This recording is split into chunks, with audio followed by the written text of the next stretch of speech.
اللہ کے نام سے شروع جو بڑا مہربان نہایت رحم فرمانے والا ہے۔ تمام تعریفیں اللہ کے لیے ہیں، اسی کا ہے جو کچھ آسمانوں میں ہے اور جو کچھ زمینوں میں ہے، اور آخرت میں بھی اسی کے لیے تمام تعریفیں ہیں، اور وہ بڑی حکمت والا بڑا باخبر ہے۔ وہ جانتا ہے جو زمین میں داخل ہوتا ہے اور جو اس میں سے نکلتا ہے، اور جو آسمان سے نازل ہوتا ہے اور جو اس میں چڑھتا ہے، اور وہ نہایت رحم فرمانے والا بہت بخشنے والا ہے۔ اور کافر کہتے ہیں کہ ہم پر قیامت نہیں آئے گی۔ آپ صلی اللہ علیہ وآلہ وسلم فرما دیجئے، کیوں نہیں؟ میرے رب کی قسم جو غیب کا جاننے والا ہے، وہ تم پر ضرور آئے گی، اس سے ذرہ برابر بھی کوئی چیز چھپتی نہیں، آسمانوں میں اور نہ زمینوں میں، اور نہ اس سے کوئی چھوٹی چیز ہے اور نہ بڑی، مگر واضح کتاب میں لکھی ہوئی ہے، تاکہ وہ اللہ انہیں پورا بدلہ عطا فرمائے جو ایمان لائے اور انہوں نے نیک اعمال کیے۔ یہی وہ لوگ ہیں جن کے لیے مغفرت اور عزت کی روزی ہے۔ اور جن لوگوں نے ہماری آیات کے بارے میں کوشش کی کہ ہم کو مغلوب کر دیں، یہی وہ لوگ ہیں جن کے لیے دردناک عذاب کی سزا ہے۔ اور جنہیں علم عطا کیا گیا ہے وہ جانتے ہیں کہ جو آپ کی طرف آپ کے رب کی طرف سے نازل فرمایا گیا ہے وہی حق ہے، اور وہ اس کا راستہ دکھاتا ہے جو بہت غالب بہت تعریفوں والا ہے۔ اور کافروں نے کہا کیا ہم تمہیں وہ آدمی بتائیں جو تمہیں خبر دیتا ہے کہ جب تم بالکل ریزہ ریزہ ہو جاؤ گے تو تم نئے سرے سے پیدا کیے جاؤ گے؟ کیا انہوں نے اللہ پر جھوٹ باندھا ہے یا انہیں کچھ جنون ہے؟ بلکہ جو لوگ آخرت پر ایمان نہیں رکھتے وہ عذاب میں اور دور کی گمراہی میں ہیں۔ کیا انہوں نے نہیں دیکھا جو ان کے آگے اور جو ان کے پیچھے ہے، آسمان اور زمین میں سے؟ اگر ہم چاہیں تو انہیں زمین میں دھسا دیں یا ان پر گرا دیں آسمان کے ٹکڑے۔ یقیناً اس میں نشانی ہے ہر رجوع کرنے والے بندے کے لیے۔ اور یقیناً ہم نے داؤد علیہ السلام کو اپنی طرف سے بڑا فضل عطا فرمایا اور حکم فرمایا، اے پہاڑوں تم بھی ان کے ساتھ تسبیح کرو، اور پرندوں کو بھی یہی حکم دیا، اور ہم نے ان کے لیے لوہے کو بھی نرم کر دیا تھا۔ انہیں فرمایا کہ کشادہ زرہیں بنائیے اور اندازے کے مطابق اس کی کڑیاں جوڑیے، اور تم لوگ نیک عمل کرتے رہو، بے شک میں خوب دیکھ رہا ہوں جو تم کر رہے ہو۔ اور سلیمان علیہ السلام کے لیے ہوا کو قابو میں کر دیا۔ اس ہوا کی صبح کی منزل 1 مہینے بھر کی راہ ہوتی، اور اس کی شام کی منزل 1 مہینے بھر کی راہ ہوتی۔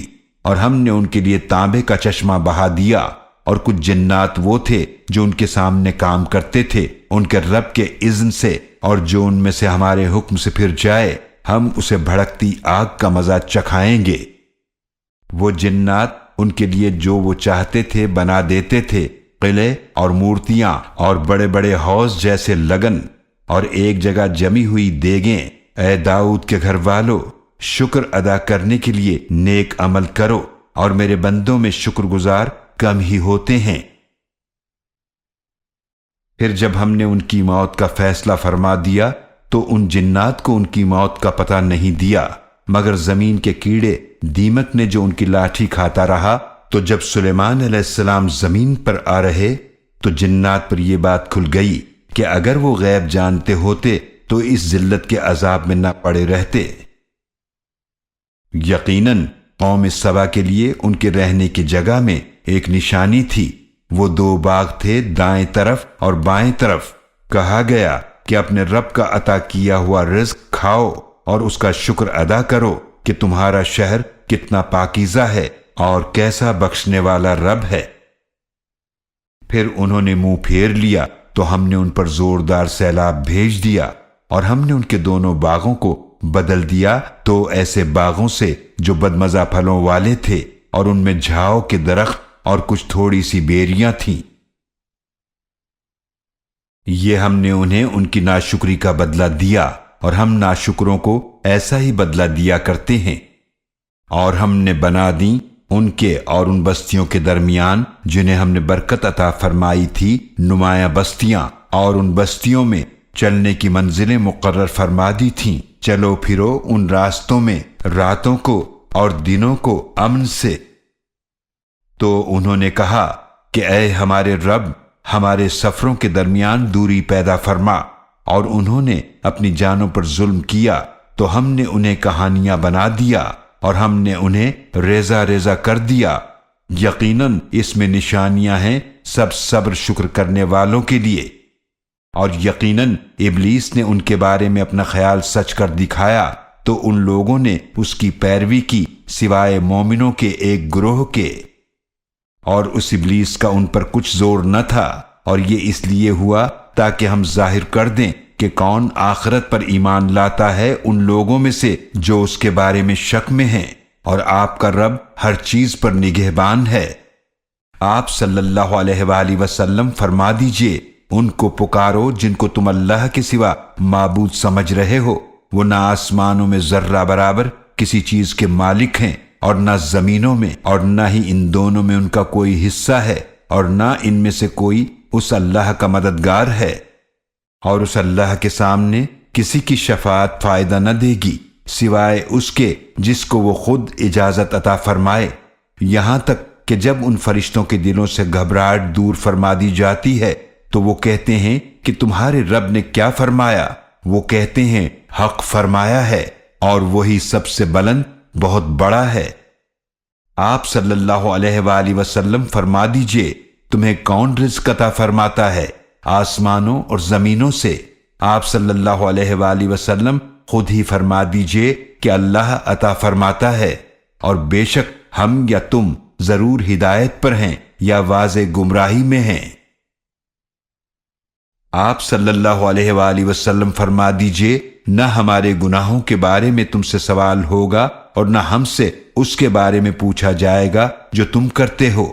آپ فرما دیجئے، ہمارا رب ہم سب کو جمع فرمائے گا، پھر ہمارے درمیان حق کے ساتھ فیصلہ فرمائے گا، اور وہی فیصلہ فرمانے والا خوب جاننے والا ہے۔ آپ صلی اللہ علیہ وآلہ وسلم فرما دیجئے، مجھے وہ شریک تو دکھاؤ جنہیں تم نے اس اللہ کے ساتھ ملا رکھا ہے۔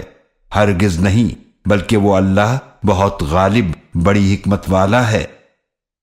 اور ہم نے آپ صلی اللہ علیہ وآلہ وسلم کو تمام لوگوں کے لیے بھیجا ہے خوشخبری دینے والا اور ڈرانے والا بنا کر، لیکن اکثر لوگ نہیں جانتے۔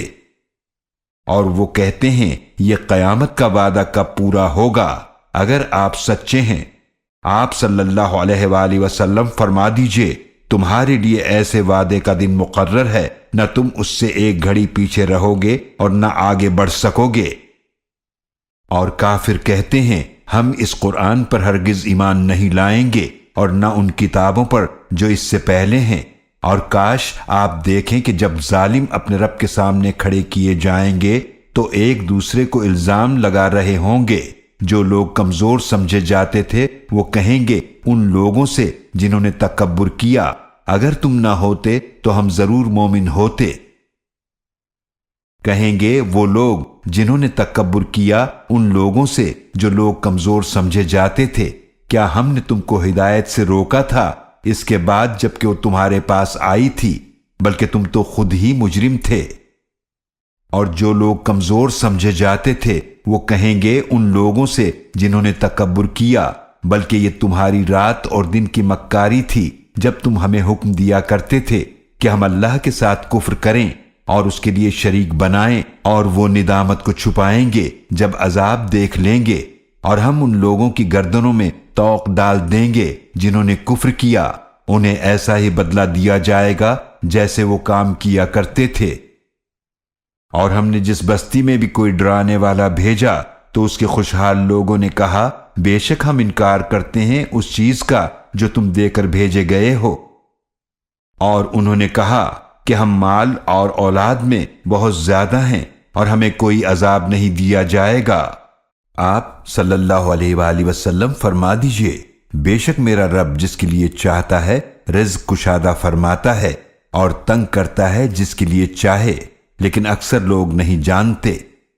اور تمہارے مال اور اولاد ایسے نہیں جو تمہیں ہمارے قریب تر کر دیں، ہاں مگر جو ایمان لائیں اور نیک عمل کریں تو ایسے ہی لوگوں کے لیے دگنا بدلہ ہے، اس وجہ سے جو انہوں نے عمل کیا، اور وہ جنت کے بالا خانوں میں امن میں ہوں گے۔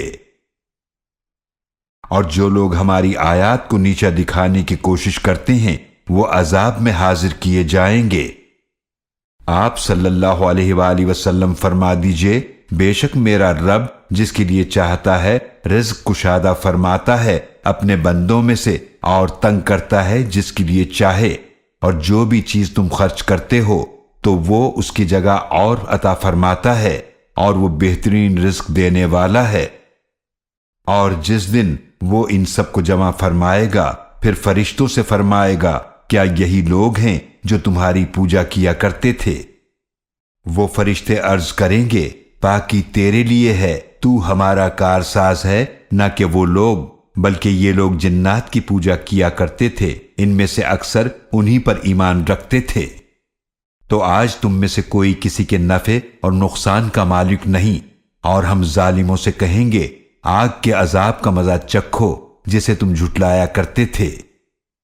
اور جب ان کے سامنے تلاوت کی جاتی ہیں ہماری واضح آیات، وہ کہتے ہیں یہ شخص تو چاہتا ہے کہ تمہیں ان چیزوں سے روک دے جنہیں تمہارے باپ دادا پوچھتے تھے، اور وہ کہتے ہیں کہ یہ قرآن تو بس ایک گھڑا ہوا جھوٹ ہے، اور کافروں کے پاس جب حق آیا تو اس کے بارے میں کہنے لگے یہ تو کھلا جادو ہے۔ اور ہم نے ان مکہ والوں کو نہ آسمانی کتابیں عطا کی تھیں جنہیں یہ لوگ پڑھتے ہوں، اور نہ ہی ہم نے ان کی طرف آپ سے پہلے کوئی ڈرانے والا رسول بھیجا تھا، اور ان لوگوں نے بھی جھٹلایا جو ان سے پہلے تھے، اور یہ لوگ اس کے 10ویں حصے کو بھی نہیں پہنچے جو کچھ ہم نے انہیں عطا فرمایا تھا، تو انہوں نے میرے رسولوں کو جھٹلایا، پس دیکھ لو کہ میرا عذاب کیسا تھا۔ آپ فرما دیجئے کہ میں تمہیں صرف ایک ہی بات کی نصیحت کرتا ہوں کہ تم لوگ اللہ کے لیے دو دو اور ایک ایک ہو کر کھڑے ہو جاؤ، پھر خوب غور کرو کہ تمہارے صاحب نبی صلی اللہ علیہ وآلہ وسلم میں جنون کی کوئی بات نہیں ہے، وہ تو تمہیں صرف ڈرانے والے رسول ہیں ایک سخت عذاب کے آنے سے پہلے۔ آپ فرما دیجئے کہ بالفرض میں نے تم سے اس تبلیغ پر جو اجر مانگا ہو تو وہ تم ہی رکھو، میرا اجر تو صرف اللہ پر ہے اور وہ ہر چیز پر گواہ ہے۔ آپ صلی اللہ علیہ وآلہ وسلم فرما دیجئے، بے شک میرا رب حق نازل فرماتا ہے، وہ سب غیبوں کو خوب جاننے والا ہے۔ آپ فرما دیجئے حق آ چکا، اور باطل نہ پہلی بار کچھ پیدا کر سکتا ہے اور نہ دوبارہ پیدا کر سکتا ہے۔ آپ صلی اللہ علیہ وآلہ وسلم فرما دیجئے، اگر بالفرض میں بہک جاؤں تو اس کا نقصان مجھی کو ہے، اور اگر میں ہدایت پر ہوں تو یہ اس لیے ہے کہ میرا رب میری طرف وحی فرماتا ہے، بے شک وہ خوب سننے والا بہت قریب ہے۔ اور کاش آپ دیکھیں جب وہ گھبرائے ہوئے ہوں گے تو وہ بچ نہ سکیں گے اور قریب جگہ سے پکڑ لیے جائیں گے۔ اس وقت وہ کہیں گے کہ ہم اس قرآن پر ایمان لے آئے، اور ان کے لیے ایمان کو حاصل کرنا کیسے ممکن ہے اتنی دور کی جگہ سے، حالانکہ یقیناً انہوں نے اس سے پہلے اس کا انکار کیا تھا اور دور کی جگہ سے بغیر دیکھے گمان کے تیر چلاتے تھے۔ اور رکاوٹ ڈال دی جائے گی ان کے درمیان اور ان چیزوں کے درمیان جن کی وہ خواہش کریں گے، جیسا کہ اس سے پہلے ان جیسے لوگوں کے ساتھ کیا گیا، بے شک وہ لوگ بھی بڑے بے چین کرنے والے شک میں پڑے ہوئے تھے۔